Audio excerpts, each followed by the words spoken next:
Buenas tardes, buenas noches. Nos da muchísimo gusto estar nuevamente en este espacio de entrevistas magistrales y el día de hoy tenemos la enorme alegría de tener con nosotros a Alfredo Rada. Él ha sido ministro de la presidencia en el gobierno de Evo Morales en Bolivia y es además economista, sociólogo, político y bueno, militante incansable por nuestros pueblos. Está en este momento como exiliado político en México, en nuestro país, y bueno, pues trabaja como docente y es además también un periodista digital. Bienvenido, querido Alfredo Rada. Muchas gracias, Katia, un gusto estar acá. Pues bueno, el día de hoy vamos a estar conversando sobre temas de América Latina. Quisiéramos hacer un poquito un recorrido sobre lo que está pasando en nuestro continente, porque bueno, las últimas semanas hemos estado viendo varios cambios en el panorama, en el tablero geopolítico, y bueno, lo hemos invitado a conversar sobre estos temas. Quisiéramos comenzar en particular como empezando a dibujar, porque se habla, por ejemplo, de la oleada de gobiernos progresistas, pero bueno, queremos que nos dé usted su mirada al respecto.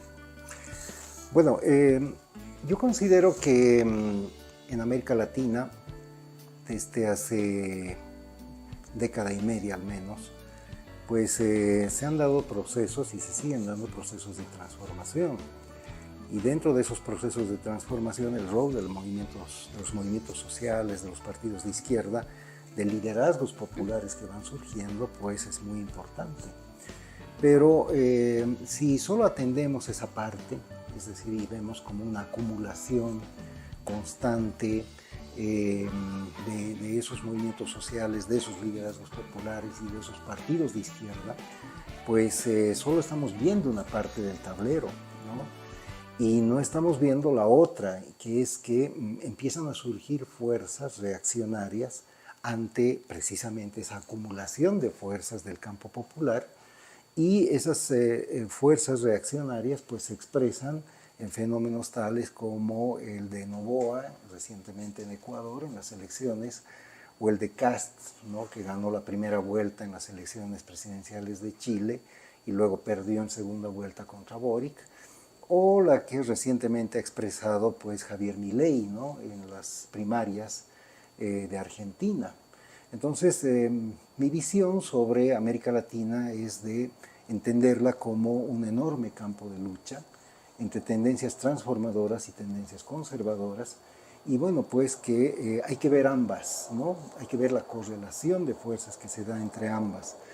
Soy crítico a aquella visión que habla de oleadas, ¿no?, porque es una visión que induce a la pasividad. Da a entender, así como por ejemplo en el siglo XX se hablaba de las leyes de la historia, ¿no?, que bueno, pues los que luchamos por el socialismo, pues teníamos a nuestro favor las leyes de la historia, y por lo tanto los procesos de transformación revolucionaria que impulsábamos, al ser, pues al tener por detrás esas leyes de la historia, tarde o temprano se iban a terminar triunfando. Y hemos visto que no es así, no es así. Entonces, creo que en este siglo XXI, hablar de oleadas, pues me recuerda a eso. Y por eso es que yo prefiero, sí, dejar en claro que existen procesos acumulativos de movimientos populares, liderazgos sociales y partidos de izquierda que a veces se expresan en gobiernos, ¿no?, otras veces no. Pero también hay procesos de acumulación política de fuerzas reaccionarias de ultraderecha que pueden dar incluso forma a un neofascismo en nuestro continente. Entonces creo que podemos ubicar los procesos electorales que se están dando actualmente en Ecuador, en Guatemala, en Argentina, pues dentro de este contexto general. El Estado no es la solución, el Estado es el problema. Ministerio de Turismo y Deporte, afuera. Ministerio de Cultura, afuera. Ministerio de Ambiente y Desarrollo Sostenible, afuera. Ministerio de las Mujeres y Género y Diversidad, afuera. Ministerio de Obras Públicas, afuera. Aunque te resistas. Vamos a seguir por acá. Ministerio de Ciencia y Tecnología e Innovación. Algo bien del sector privado. Nada bueno salió del sector público. ¡Afuera! Ministerio de Trabajo, Empleo y Seguridad Social. ¡Afuera! Ministerio de Educación. Adoctrinamiento. ¡Afuera! Ministerio de Transporte. ¡Afuera! Ministerio de Salud. ¡Afuera! Ministerio de Desarrollo Social. ¡Afuera! ¿Cómo queda el Estado? Ministerio de Capital Humano, Ministerio de Infraestructura, Ministerio de Economía, Ministerio de Justicia, Ministerio de Seguridad, Ministerio de Defensa, Ministerio de Relaciones Exteriores y Ministerio del Interior. Se acabó el curro de la política. Nos gustaría que nos regale una reflexión sobre lo que actualmente sucede en Argentina, en donde estamos viendo peligrosamente la alineación de la derecha con su ala más extrema, encarnada en la figura de Milei, un político que no tiene ningún empacho de mostrarse tal y como es. Llama la atención que en Argentina la alternativa a la extrema derecha no es una izquierda declarada, sino que el mismo candidato, Sergio Massa, se llama a sí mismo un peronista de centro.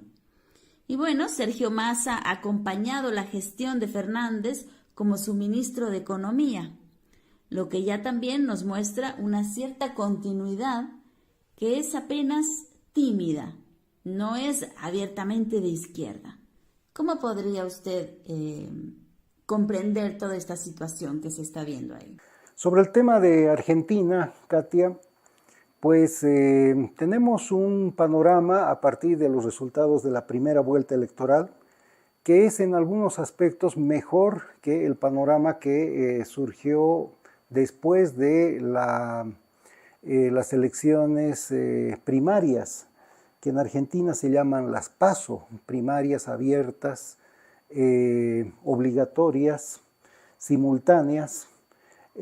Argentina tiene una ley electoral en la que pues todos los partidos que quieren ser parte de la contienda electoral presidencial tienen que realizar elecciones de ese tipo, abiertas, simultáneas, o primarias se les llama, y los partidos que superan un determinado porcentaje de participación pueden estar luego en la boleta de elección presidencial.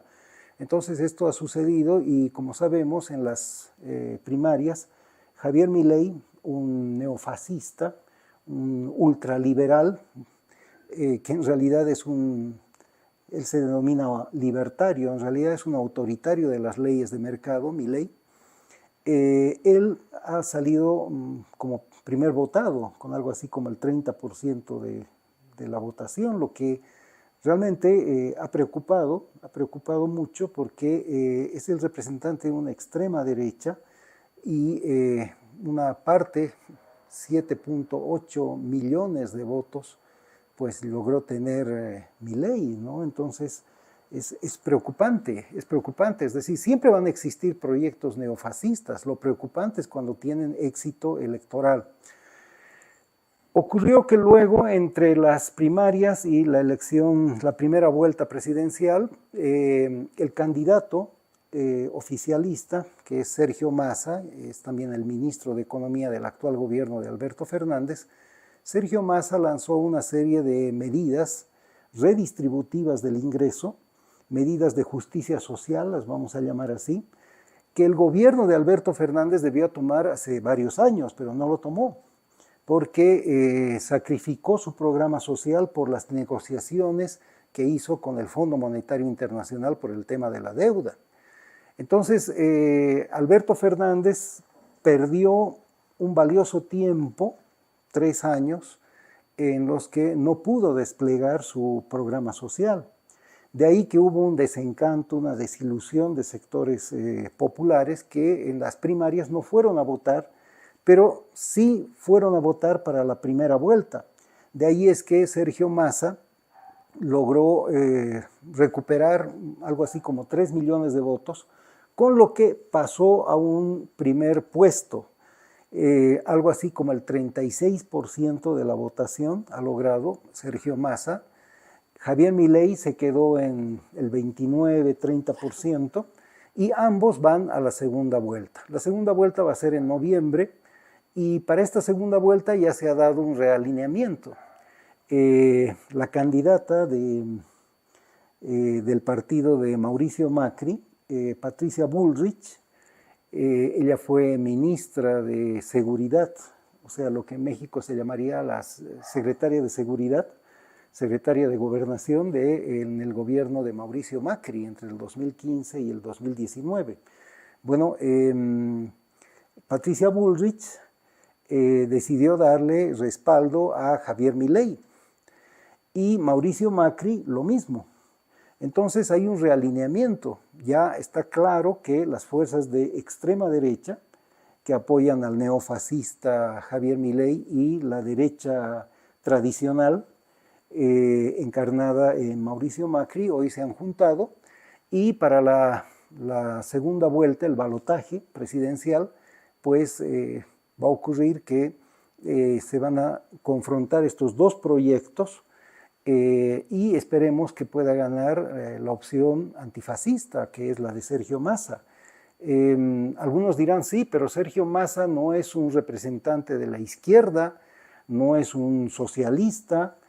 Bueno, pero es un hombre de ideas moderadas, un centrista, podríamos decir, pero en relación a la posibilidad de que un neofascista gane la presidencia de Argentina democráticamente, eso sentaría un funesto precedente para América Latina, peor incluso que el de Jair Bolsonaro en Brasil, porque estaríamos hablando de una ultraderecha neofascista tecnocrática, que eso es lo que no tenía Jair Bolsonaro.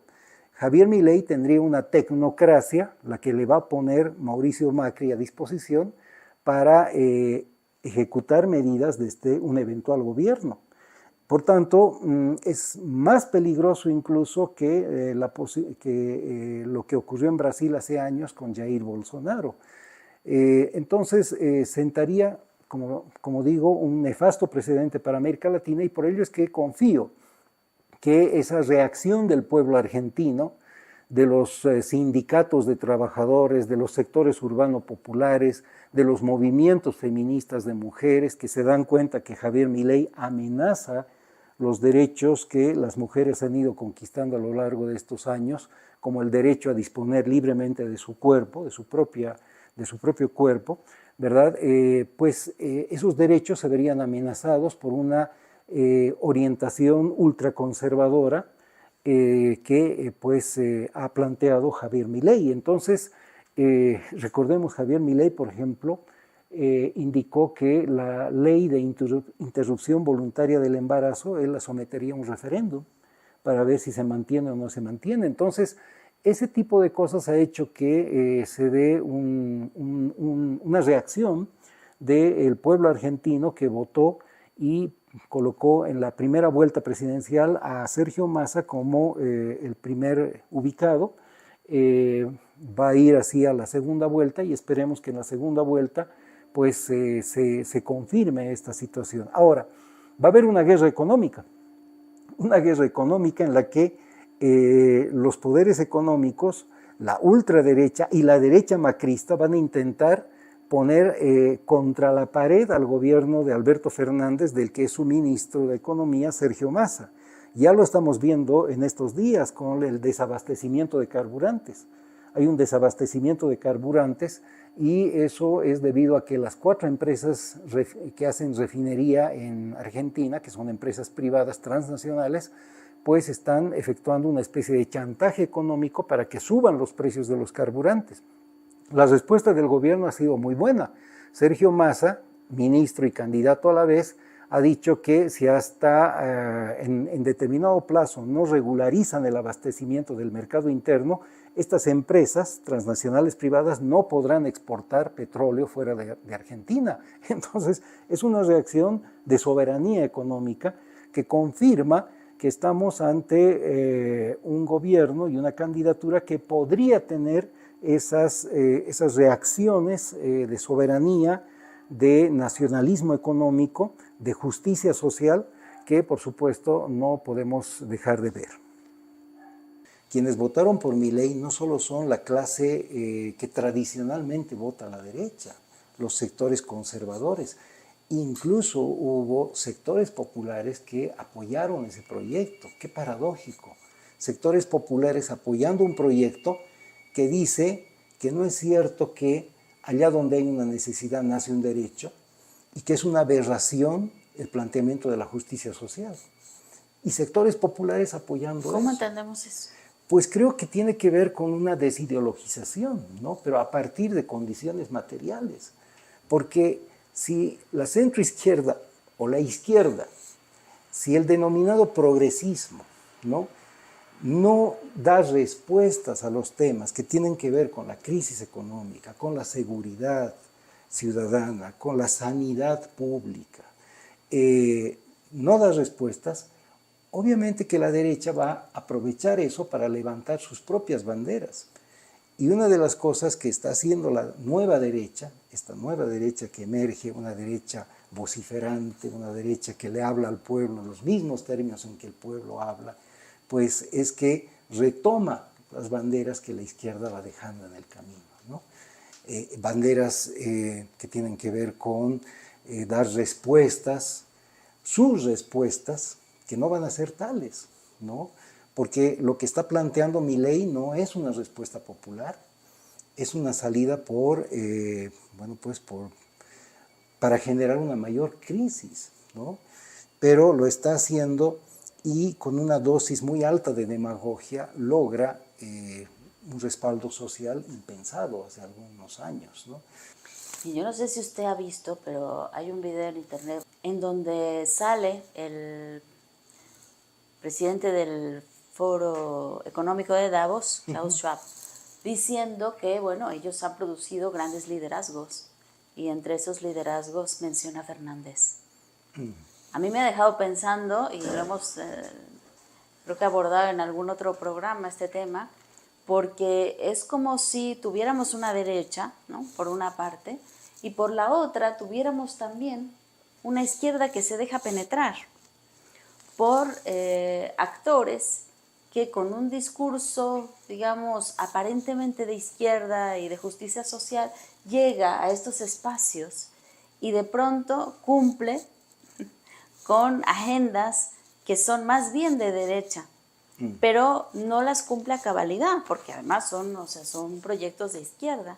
Entonces, cuando se queda como entrampado este proceso, finalmente llega la derecha como la gran salvadora a poder recomponer lo que la izquierda no ha hecho bien. Entonces, pareciera como si hubiese un mecanismo que se está aceitando a través de los tiempos, porque, bueno, no es solamente el caso de Fernández, donde, o sea, él acepta una deuda que es a todas luces, o sea, todo el mundo decía, pero que no la acepte. ¿Cómo vamos a empezar por ahí, no? Y sin embargo lo hace. O tenemos también un Boric, ¿no? Que, o sea, apenas ingresó, empezó a mostrar una cara que, bueno, o sea, se nos fue yendo a la derecha de manera muy rápida.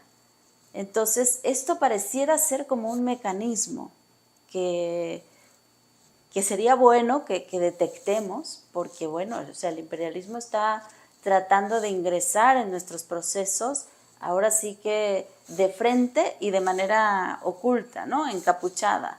Entonces, bueno, tenemos que también nosotros ir generando como mecanismos para poder desenmascarar estas metodologías que de alguna manera ya nos están imponiendo, pues un tablero que hasta hace pocos meses no lo veíamos tan claro, ¿no? Porque veíamos efectivamente que había como varios gobiernos que se estaban planteando, digamos, una vuelta a los pueblos a responder a estas reivindicaciones populares, y de pronto, o sea, giró como el timón de una manera muy rápida a estos otros procesos. Recordemos una cosa a propósito de lo que usted dice, Katia.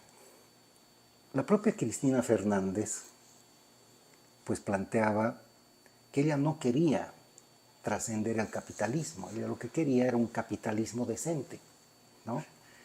Y Alberto Fernández pues es una continuidad de eso, ¿no?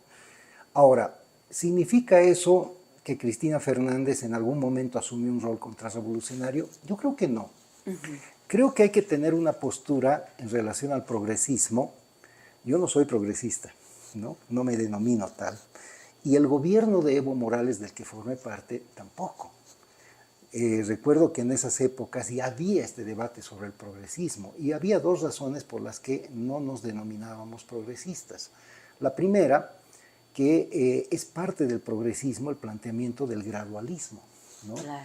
Y el proceso boliviano fue todo menos gradualista.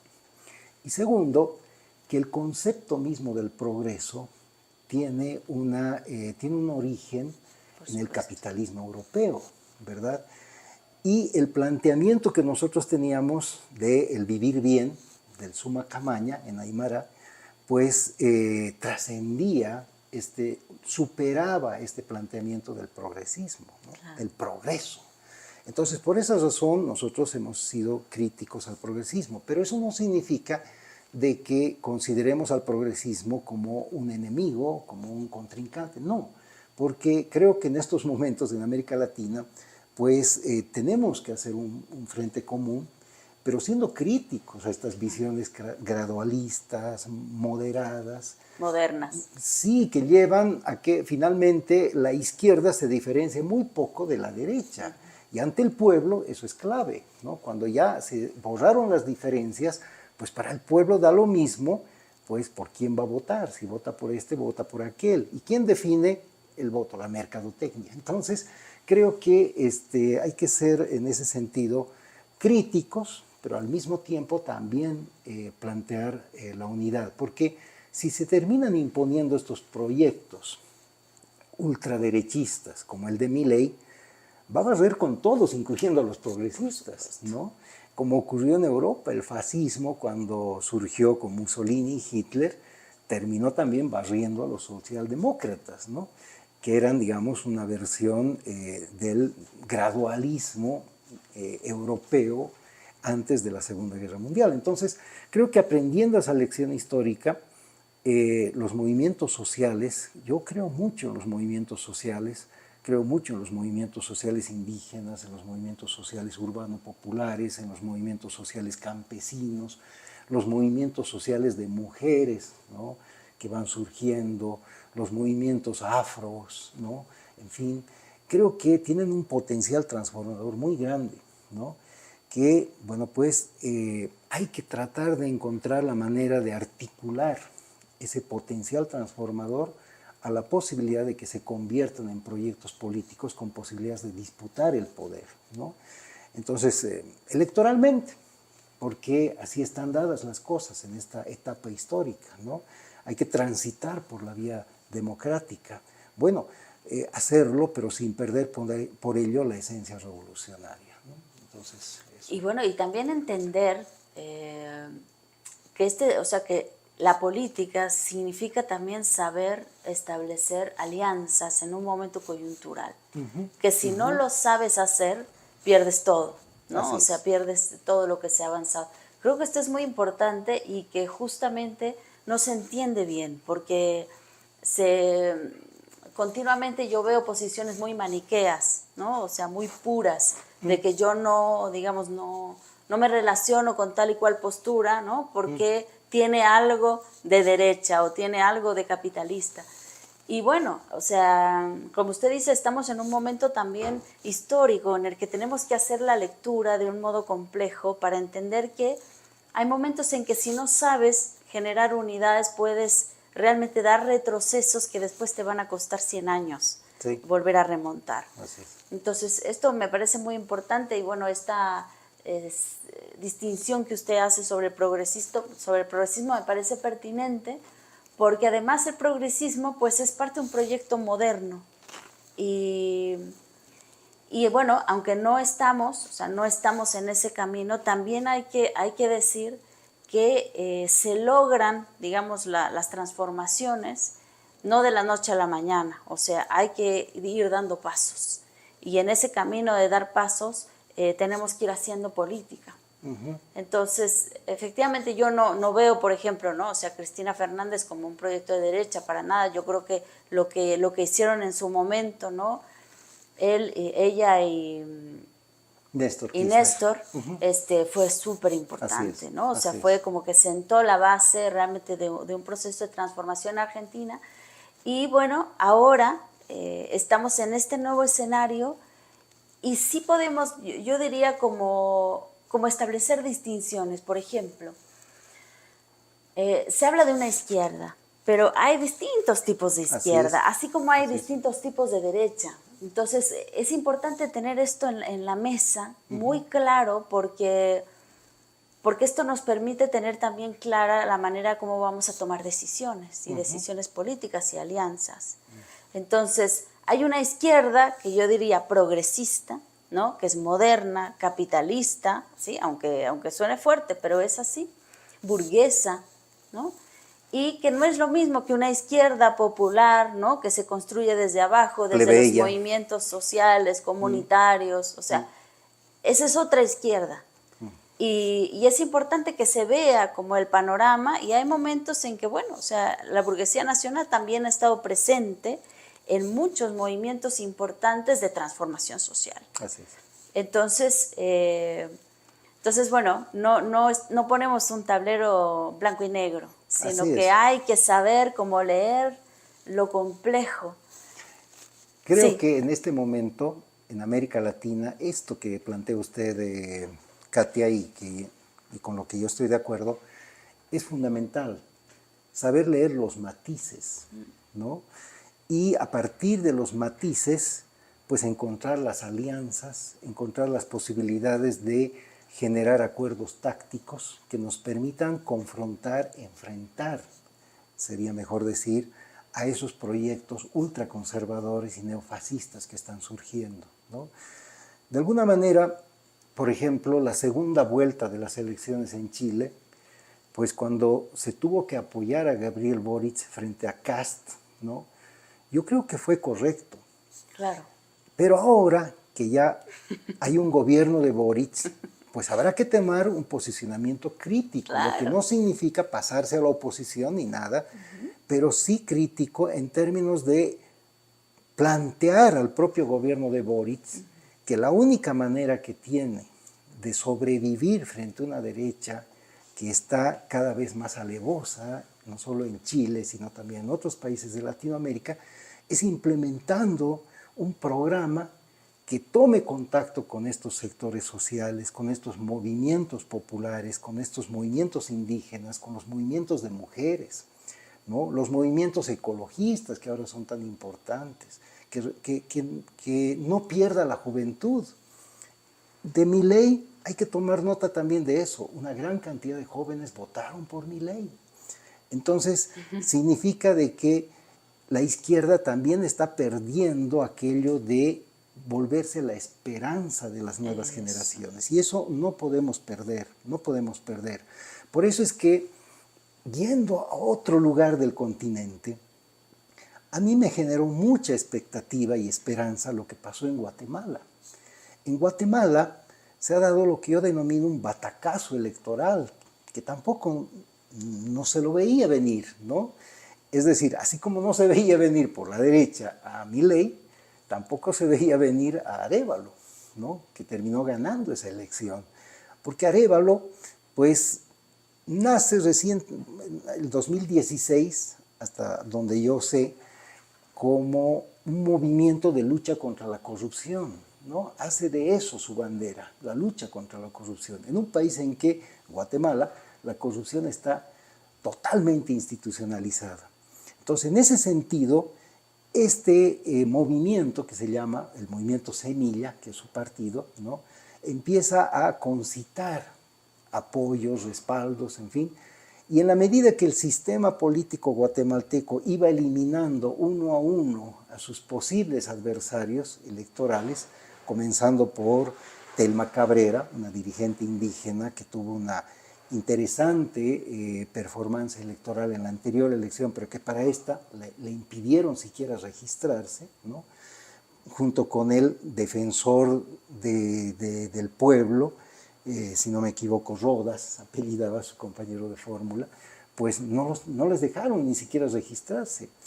Entonces, en una primera vuelta de manera sorpresiva, ¿no? Arévalo pasa a la segunda vuelta, intentan invalidarlo, utilizando la fiscalía, utilizando hasta el órgano electoral, no pueden, y en la segunda vuelta logra casi el 60% de los votos.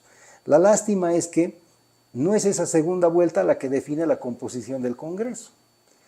Y resulta que la composición del Congreso se definió en una primera vuelta, y en esa primera vuelta, quien ahora va a asumir, todo indica eso, la presidencia de Guatemala, apenas va a tener 23 de un total de 160 diputados de la Asamblea Unicameral de Guatemala, ¿no? Entonces, esto va a permitir que la derecha se organice, fue derrotada electoralmente, pero sigue teniendo el poder político, el poder congresal, y desde allí implementar tácticas y estrategias parecidas a las que implementó en Perú contra Pedro Castillo, ¿no? Entonces, en estos momentos, ¿cómo posicionarse frente a un fenómeno como el de Arévalo? Creo yo, defendiéndolo en la medida en que exprese las expectativas, los sentimientos del pueblo, en la medida en que esté dispuesto a acoger dentro de su propio programa las demandas indígenas, populares, de derechos humanos, de lucha contra la corrupción que vengan del propio pueblo, ¿no? De los jóvenes. Los jóvenes me dicen que en Guatemala han tenido un rol fundamental en la segunda vuelta, ¿no? Y bueno, habrá que ver. Es un proceso que genera expectativas, pero claro, conociendo también lo que pasó con otras experiencias que iniciaron de manera tan llamativa, pero luego se fueron apagando, habrá que tener también un prudente optimismo, ¿no? Respecto a este tema, a mí me gustaría apuntar lo siguiente, porque efectivamente Arévalo, digamos, llega, gana, ¿no?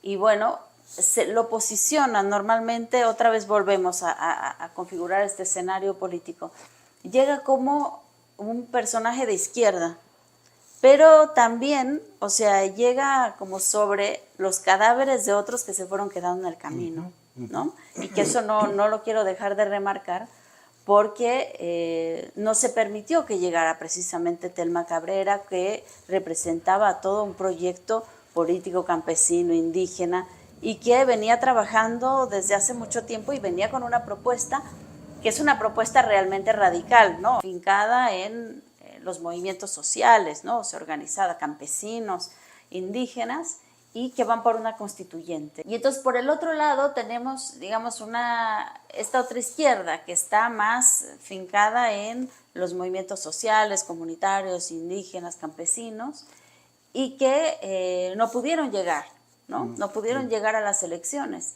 Entonces, digamos, ya el proceso como tal es un proceso que yo diría bastante cuestionado. Entonces vamos a ver, ¿no? Con toda la prudencia de lo que va a ser Arévalo, pero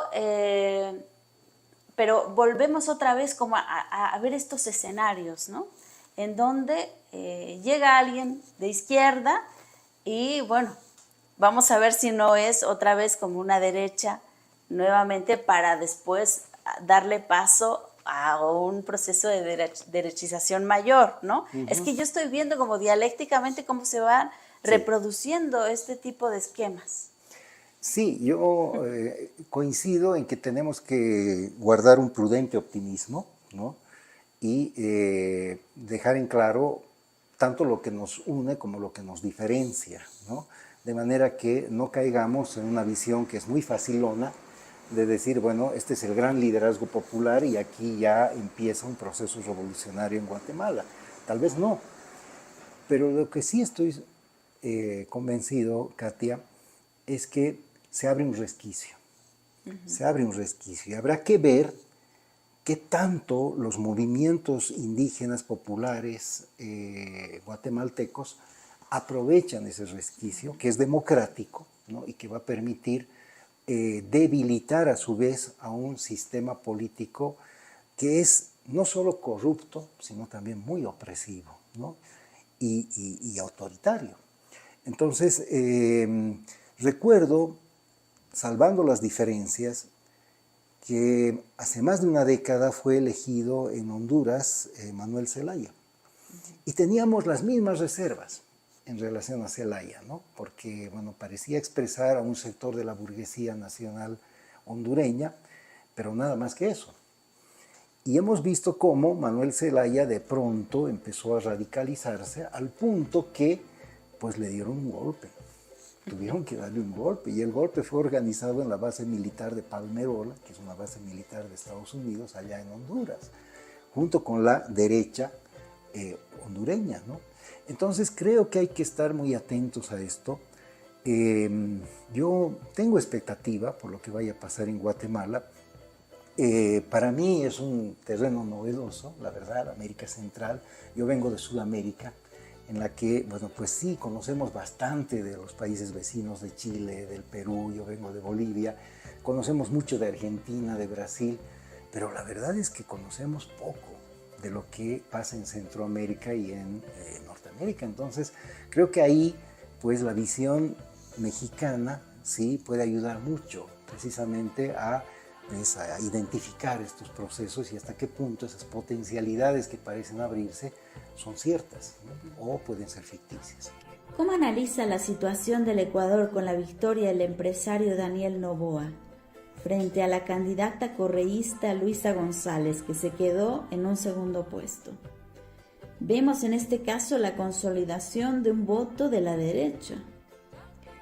En el 2017 el voto fue por Alianza País, fue el voto hacia el correísmo, en ese momento representado por Lenín Moreno, quien finalmente sabemos que traicionó el proyecto, que se entregó al imperio y que produjo un retroceso hacia el neoliberalismo. Después, cuando terminó la gestión de Lenín Moreno, la gente dio su voto a la derecha en protesta.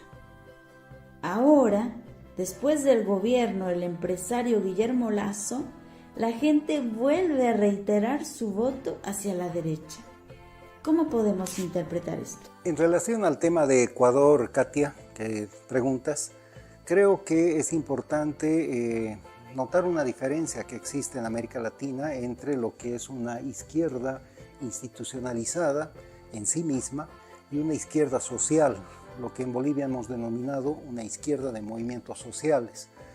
En el caso ecuatoriano hay una especie de distanciamiento que se ha notado en estas elecciones, un distanciamiento entre la fuerza política genéricamente denominada correísta, que se llama Revolución Democrática y que ha llevado como candidata a la compañera Luisa González, un distanciamiento de las organizaciones indígenas, de los sectores populares, de los sindicatos obreros, de los movimientos de mujeres.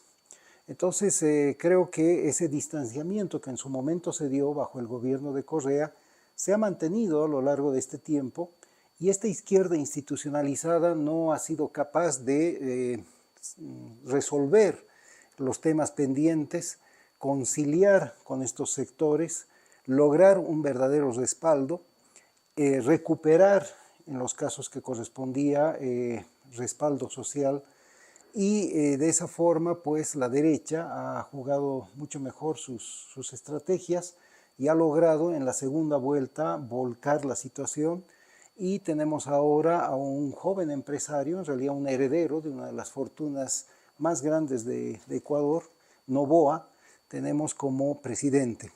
Va a ser presidente hasta el 2025, es una gestión corta de gobierno, 1 año y medio, para completar el periodo de gobierno de Lasso, pero en ese año y medio él tiene la posibilidad, con todo el respaldo de los poderes fácticos, vale decir de los medios de comunicación y de los sectores económicamente poderosos del Ecuador, además de, por supuesto, el respaldo de la Embajada de Estados Unidos, tiene la posibilidad de consolidar su gobierno y luego, en las siguientes elecciones, el 2025, presentarse y lograr la reelección.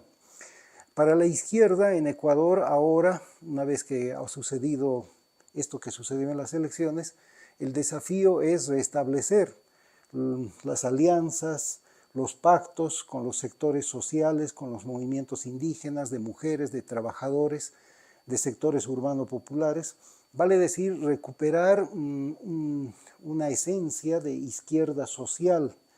no caer tanto en lo que es una izquierda institucionalizada que define sus estrategias y sus tácticas en función de sí misma, sino en constante contacto con los sectores populares. Al respecto, la experiencia de Bolivia nos mostró que una izquierda de estas características, una izquierda de movimientos sociales, una izquierda vinculada a los sectores sociales, pues puede lograr también muy buenos resultados electorales. Entonces creo que la lección de Ecuador es esa, cuando pues ocurren estas cosas, estas fisuras en el campo popular, la derecha es capaz de lograr victorias.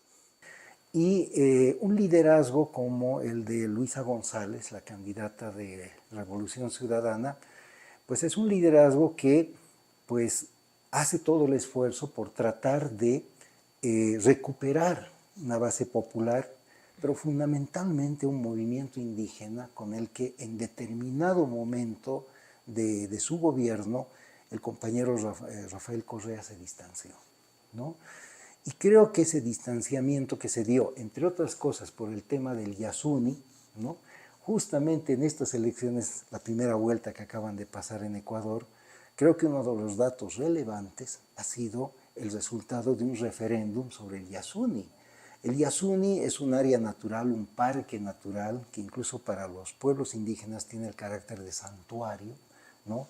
Donde se autorizó el ingreso de compañías petroleras para que exploten el petróleo.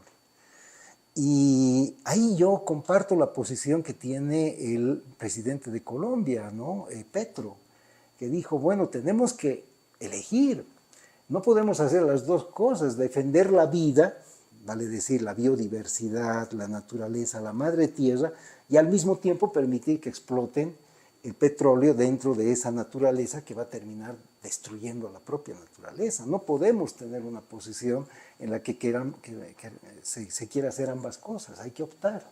Y creo yo que el pueblo ecuatoriano, al votar por casi un 60%, pues en contra de que las empresas petroleras sigan operando, sigan explotando el petróleo dentro del territorio del Yasuni, ha dado una lección a América Latina. Los derechos de la madre tierra, ¿no? Si la izquierda no puede ver eso, pues se está equivocando, ¿no? El proceso boliviano logró dentro de su constitución política del Estado insertar lo que son los derechos de la madre tierra. También el proceso ecuatoriano en su asamblea constituyente. Eso es novedad mundial, por cierto. Sí, y significó para la izquierda un cambio paradigmático, ¿verdad? No solamente hablar ya de un ecosocialismo, que ya se hablaba, sino ahora darse cuenta que pues, el proyecto revolucionario significa la reconstitución de la comunidad, pero entendida no solo como comunidad humana, sino como comunidad de vida, de todas las formas de vida. El momento en que se asume ese nuevo paradigma, pues cambian muchas cosas, ¿no?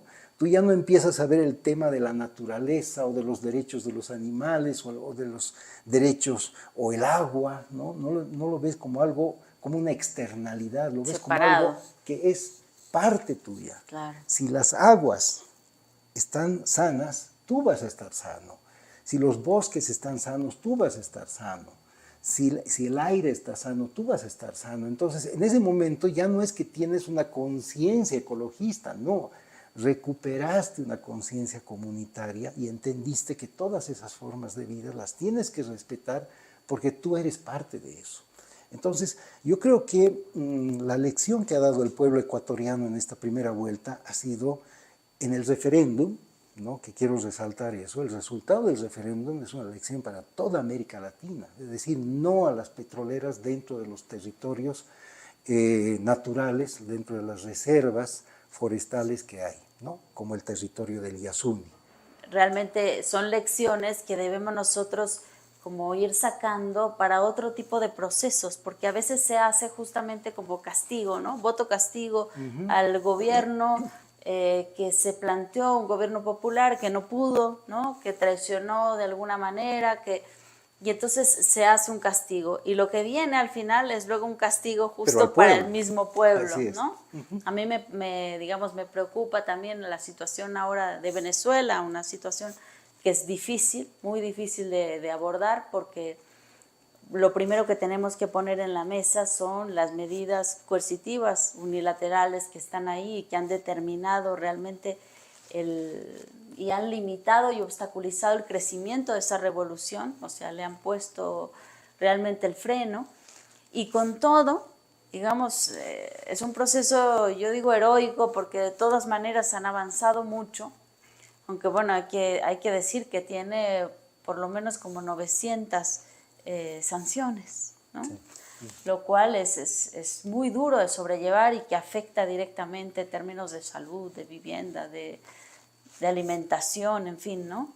Y bueno, aunque se ha tratado de hacer un trabajo muy profundo, por ejemplo, en la cuestión del desarrollo agrícola, ¿no? De lograr la soberanía alimentaria, bueno, se ha avanzado de una manera impresionante, ¿no? También con el proyecto de las comunas.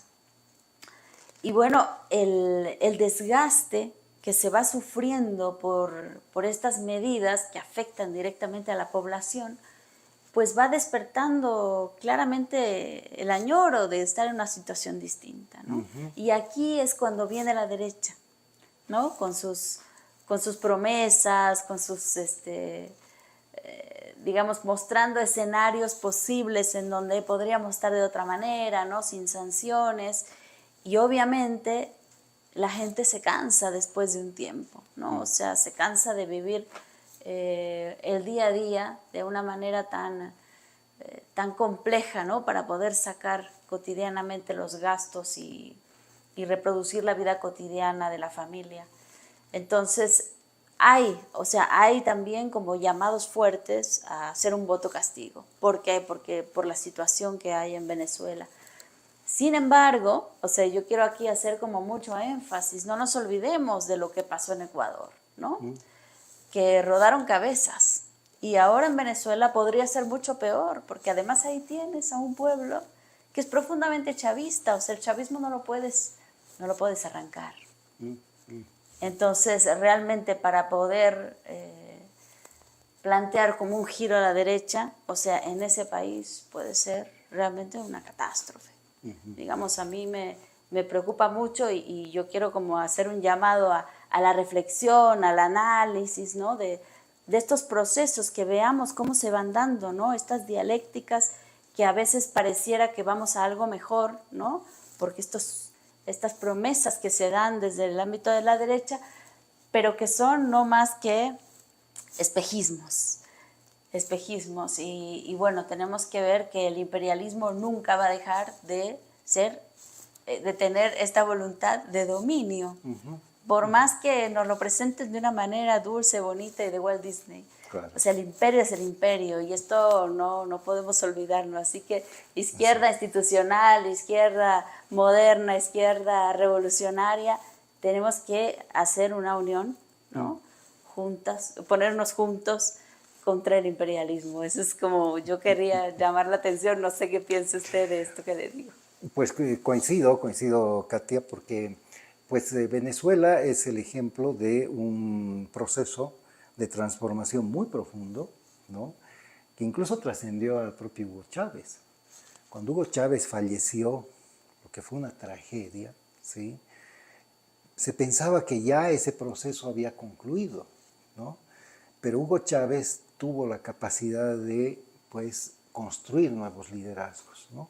Y ahí, pues, asumió el compañero Nicolás Maduro, que, bueno, pues ya pasaron 10 años, ¿no? del gobierno de Maduro, y ha logrado, pues, sobreponerse a una situación tan difícil como fue la de las sanciones económicas, ¿no? Una especie de bloqueo parecido, salvando las diferencias, a Cuba, ¿no?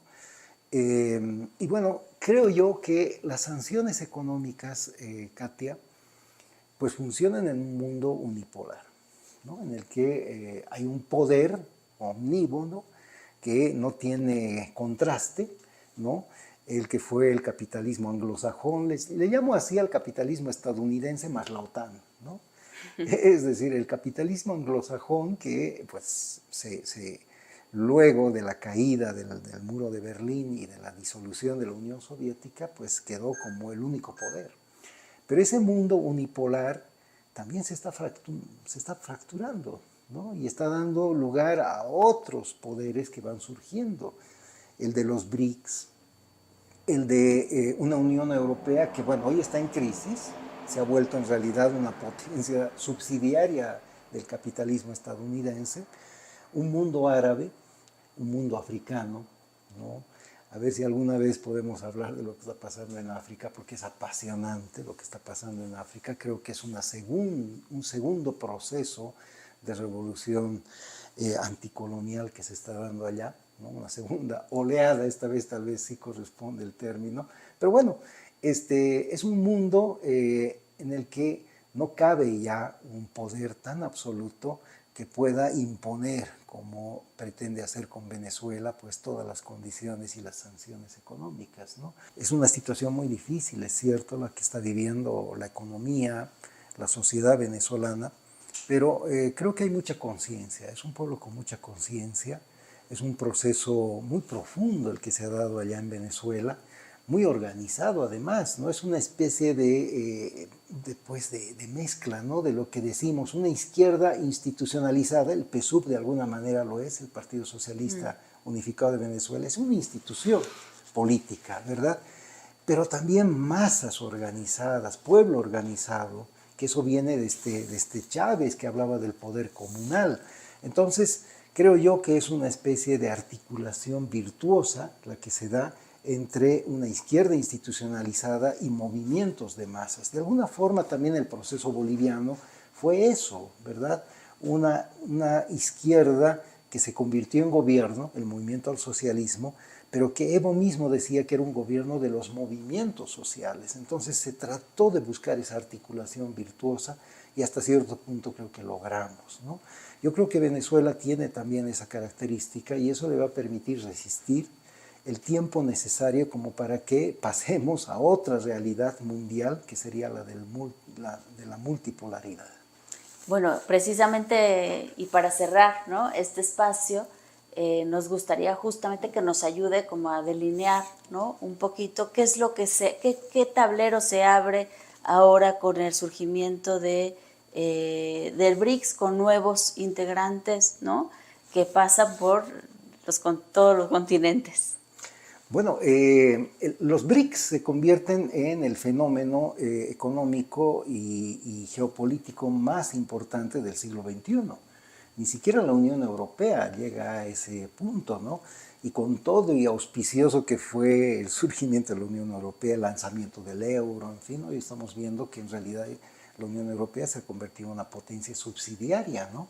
Entonces, colonizada de Estados Unidos, ¿verdad? Que ahora le impone los precios del petróleo, que ahora le obliga a disponer de recursos presupuestarios para la compra de armamento, en fin. Es decir, Estados Unidos está dinamizando su complejo militar industrial, está pues saliendo de una crisis, ¿no? Y Europa pues está en un momento recesivo del que está haciendo todos los esfuerzos por salir, pero lo va a hacer con muchas dificultades y con un aparato productivo muy dañado, especialmente el de Alemania, ¿no?, que es su motor económico. Entonces los BRICS, que surgen, bueno, pues con mucha fuerza allá por el 2010, ¿no?, y que juntan a estos 5 países denominados emergentes, ¿no?, Brasil, Rusia, India, China y Sudáfrica. Justamente BRICS es el acrónimo, ¿no?, de las iniciales de estos 5 países. Bueno, suma hoy en esta cumbre que acaba de concluir cumbre de jefes de Estado y de Gobierno que acaba de concluir en Sudáfrica, suma hoy a 6 nuevos países, ¿no? Argentina, Arabia Saudí, Irán, Egipto, Emiratos Árabes Unidos, ¿no?, y Etiopía. Es decir, de alguna forma China prevalece porque son países que, especialmente los africanos, los 2 africanos, Egipto, Etiopía, y los árabes, ¿no?, son socios estratégicos para China porque forman parte de lo que ellos llaman la ruta de la seda, la nueva ruta de la seda, ¿no? Entonces, de alguna manera, China prevalece en esta reunión de los BRICS, pero también Brasil, que apoyó muchísimo el ingreso de Argentina, pues también de alguna manera se hace sentir al interior de este bloque. Y bueno, pues Sudáfrica, que logra la incorporación de 2 países africanos, pues también, ¿no? La India, sí, pues era el país que tenía más una postura conservadora, ¿no? De graduar, de modular el ingreso de nuevos países, pero al final también tuvo que ceder. Entonces, con esto, con esta incorporación, los BRICS, como bloque, tienen nada menos que el 37% del producto global mundial y el 47% de la población. O sea, de hecho, ya han sobrepasado largamente al G7, al G8, ¿no? Ya no son el eje del capitalismo esos países, ¿no?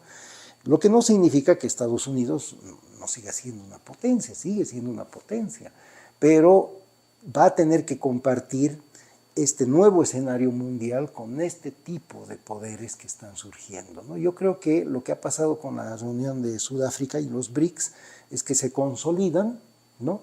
No al punto en que tal vez todos quisieran. Lula, por ejemplo, va a la cumbre de Johannesburgo convencido de que los BRICS deberían crear su propia moneda para sustituir al dólar, ¿no?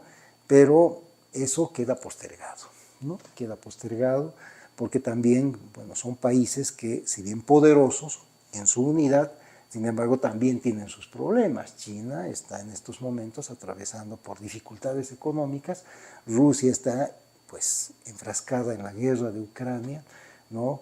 India, que, bueno, tiene una patita con Occidente, otra patita con los BRICS, ¿no? Y Brasil, pues, en una Sudamérica que hemos visto hace unos momentos, pues, puede tener varios cambios políticos, ¿no? Entonces, bueno, de todas formas, creo yo que fue una cumbre exitosa la de los BRICS y fue un avance, un paso más hacia un mundo multipolar. Ahora, ¿nos conviene como América Latina un mundo multipolar? Yo creo que sí, yo creo que nos conviene porque nos da opciones, nos da opciones. América Latina somos un continente, el primer productor de alimentos a nivel mundial. Tenemos las mayores reservas de agua, las mayores reservas forestales, tenemos la mayor biodiversidad, ¿no? Tenemos minerales estratégicos, ¿no? En América Latina, el litio, ¿no? Para empezar, pero no solo el litio, sino también otros minerales estratégicos que son fundamentales para la transición energética, ¿no? De los combustibles fósiles a energías más limpias. Entonces, creo yo que América Latina, este mundo multipolar nos abre más posibilidades, ¿no? Entonces, en ese sentido, pues es auspicioso ver lo que ha pasado en esta cumbre de Johannesburgo.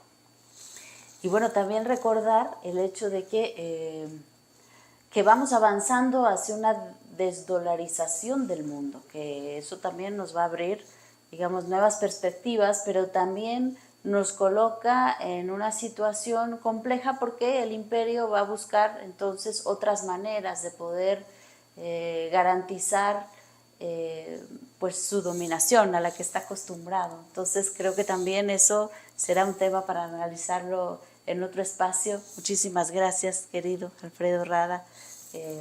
Y bueno, pues lo vamos a seguir invitando a este espacio. Gracias.